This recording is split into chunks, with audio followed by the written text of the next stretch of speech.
நாம் இப்போது மகாபலிபுரம் சென்னை சீரீஸில் இருக்கோம். நம்ம வந்திருக்க ரெசார்ட் பேர் கல்டன் சமுத்ரா பேலஸ். இந்த ரெசார்ட்டோட tour, room tour, swimming pool இதெல்லாமே நான் ஏற்கனவே போட்டிருக்கேன். பார்க்கலன்னா மறக்காமல் செக் பண்ணி பாருங்கள். இப்போ நம்ம வந்திருக்கிறது கிட்ஸ் ப்ளே ஏரியா. ஸோ இங்கே பார்த்திங்கன்னா ஒரு பால் பூல் வச்சுருந்தாங்க. அதுக்கப்புறமா இந்த மாதிரி குழந்தைங்களுக்கு விளையாடுறதுக்கு நிறைய விஷயம் வச்சுருந்தாங்க. ரொம்ப இன்கேஸ் இது ஃபுல்லாக ஃப்ரீ தான். அவங்களோட காம்ப்ளிமெண்ட்ரி தான் இது எல்லாமே. ஸோ இது எல்லாமே நம்ம ப்ளே பண்ணிக்கலாம் ஃப்ரீ ஆஃப் காஸ்ட். அண்ட் நம்மளுக்கு இன்னும் ஏதாவது கேம்ஸ் வேணும்னா லைக் கிளாஸ் பெயிண்டிங்கு, அதுக்கப்புறம் ஆர்ட் அந்த மாதிரி விஷயங்களெல்லாம் நம்ம பே பண்ணி பண்ணுற மாதிரி இருக்கும். ஸோ குழந்தைங்க இங்கே வந்தால் ரொம்பவே ஹாப்பியாக விளையாண்டுட்ருப்பாங்க. அப்படி தான் என் பையனை விளாண்டுட்டு இருந்தான். கிச்சன் செட்டெல்லாம் கூட வச்சுருந்தாங்க. ஸோ எல்லாத்தையுமே பார்த்துட்டு இருந்தான். அது நம்ம இது வரைக்கும் வீடியோஸில் பார்த்ததெல்லாம். ஸோ இதெல்லாம் காமிச்சிட்டு இருந்தான் எனக்கு ரொம்ப ஹாப்பியாக. அண்ட் விளாண்டுக்கிட்டு இருந்தான் அவன் பாட்டுக்கு. இங்கே இது மட்டும் கிடையாது. வெளியில் பார்த்திங்கன்னா அடல்ட்ஸ்க்கு தனியாக வச்சுருந்தாங்க. இதுக்கப்புறம் நான் அதையும் காட்டுறேன் உங்களுக்கு.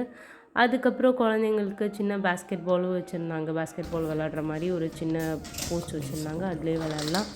நான் தான் இங்கே என்ன பண்ணுறதுன்னு தெரியாமல் அப்படியே இங்கே அங்கேயும் நடந்துக்கிட்டு இருந்தேன். அதுக்கப்புறம் இதில் அவன் பேஸ்கெட் பால் போட்டு ரொம்ப என்ஜாய் பண்ணி விளாண்டுக்கிட்டு இருந்தான். அது கொஞ்சம் நேரம் விளாண்டு முடிச்சதும் அடல்ட் ப்ளே ஏரியா எப்படி இருக்குன்னு சொல்லி பார்க்கலான்னு சொல்லிட்டு போனோம். இதில் பார்த்திங்கன்னா சில கேம்ஸ் ஃப்ரீ தான். கொஞ்சம் கேம்ஸ்க்கு நம்ம பே பண்ணுற மாதிரி இருக்கும். இங்கே கேரம், செஸ்ஸு, சாக்கர், லூடோ இந்த மாதிரி கேம்ஸ்லாம் ஃப்ரீ ஆஃப் காஸ்ட் நம்ம விளாண்டுக்கலாம். அது இன்னும் பே பண்ண தேவையில்ல. பட் ஆனால் ஸ்பீட் ஹாக்கி, பூல் டேபிள் இதுக்கெல்லாம் பர் ஹவருக்கு சார்ஜ் பண்ணுறாங்க. ஸோ இதில் கொஞ்சம் கேம்ஸ். ஆனால் நம்மளுக்கு இதெல்லாம் விளாட்றதுக்கே டைம் இருக்காது. அங்கே போனால் அப்படியே ஓடிடும்.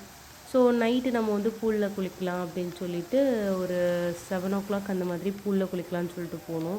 அந்த ஃபால்ஸு அதில் குளிக்கிறதுக்கு அவ்வளோ நல்லா இருந்தது. தண்ணி கொஞ்சம் வார்மாக தான் இருந்தது. ஸோ குளித்து முடிச்சுட்டு 9:30 பக்கம் நாங்கள் பீச்சுக்கு போகலான்னு சொல்லிட்டு போனோம். ஏன்னா நைட் பீச் நம்ம எங்கேயுமே எக்ஸ்பீரியன்ஸ் பண்ண முடியாது. இந்த மாதிரி எங்கேயாவது போனால் தான் எக்ஸ்பீரியன்ஸ் பண்ண முடியும்னு சொல்லிட்டு அவ்வளோ பீஸ்ஃபுல்லாக இருந்தது. லைட்ஸ் பார்த்திங்கன்னா அவ்வளோ லைட்ஸ் போட்டிருந்தாங்க. அதில் பார்க்குறதுக்கு செம்ம அழகாக இருந்தது.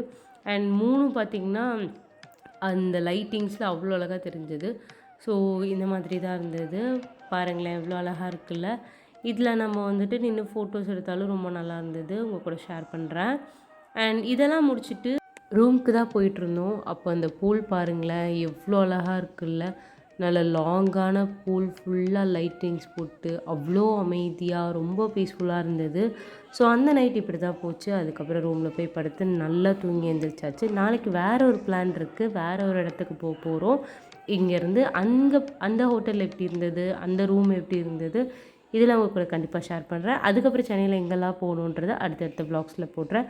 என்னோடய வீடியோஸ் உங்களுக்கு பிடிச்சிருந்தா நம்ம சேனலை சப்ஸ்கிரைப் பண்ணிக்கோங்க.